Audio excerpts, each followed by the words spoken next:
போர்வாள் வைகோ அண்ணன் அவர்களே, விழாவின் இரண்டாவது கதாநாயகன் எங்கள் மாண்புமிகு அமைச்சர் அருமை தம்பி ராஜ்மோகன் அவர்களே,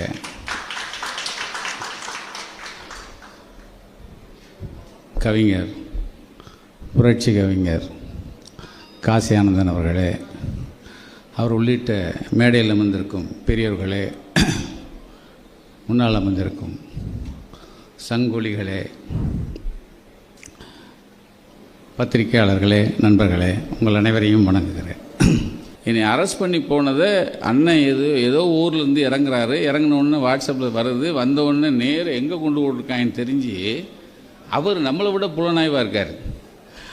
தெரிஞ்சு சிந்தார்பேட்டை ஸ்டேஷனில் தான் வச்சுருக்காங்கன்ட்டு வாசலில் வந்து போகிறார். இப்போ போலீஸ்காரன் கையை பிதுக்குறான். என்னடா வாசலில் இவர் போக மாட்டேங்காரு, இவர் ஆஜானுபாவமாக ரோட்டில் உட்காந்தா எப்படி இருக்கும். அதுக்கப்புறம் தான் எங்கள் ஆளுகளே வந்தாங்க, இவர் உட்காந்த பிறகு தான். இப்போ மேலே உட்காந்துருக்காங்க, இவர் பார்த்தே ஆணுங்கிறாரு. சார், நான் சொன்னேன் எங்கள் அட்வொகேட் அவங்க தாங்க, எங்களுக்கு அப்பப்போ வருவாங்க, டெல்லி இந்த மாதிரி விஷயத்துக்கெல்லாம் அவரை தான் நாங்கள் கூட்டுக்குவோம். நான் அப்போது அப்படியே முடங்கினாங்க. கடைசியில் சரி சார் வாங்க சார் நீங்கள். அப்போ அண்ணனை வந்து கொண்டு போய் அரெஸ்ட் பண்ணி ஒரு உடம்பை கொண்டு போயிட்டாங்க. என்னையை கொண்டு போய் கோஸ் ஆஸ்பத்திரியில் வச்சாங்க.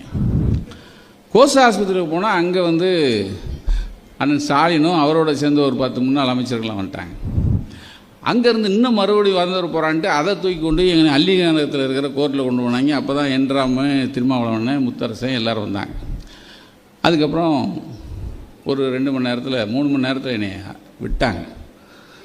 அன்னைக்கு மாத்திரம் அண்ணன் வரலன்னா நம்ம கதை கந்தன். அவர் மாத்திரம் அன்றைக்கி ரோட்டில் உட்காரலன்னா அவங்க போட்ட திட்டம் வேறு.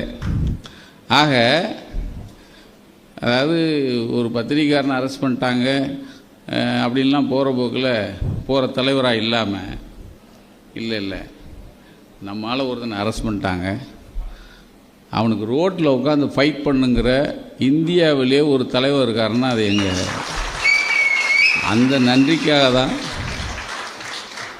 இன்றைக்கும். ஏன்னா ஒரு எத்தனையோ தலைவர்களை பார்த்துட்டோம். ஒரு தலைவன் எந்த இதுலேயும் பின்வாங்காமல் உணர்ச்சி வசத்தோட தொண்டர்களை கையிலே வச்சுட்டு, இப்பயும் பாருங்கள் அந்த அந்த அந்த அப்படி திமிழோடு நிற்கிறது, உட்கார்றது இருக்குல்ல, எனக்கு ரொம்ப பிடிக்கும். அந்த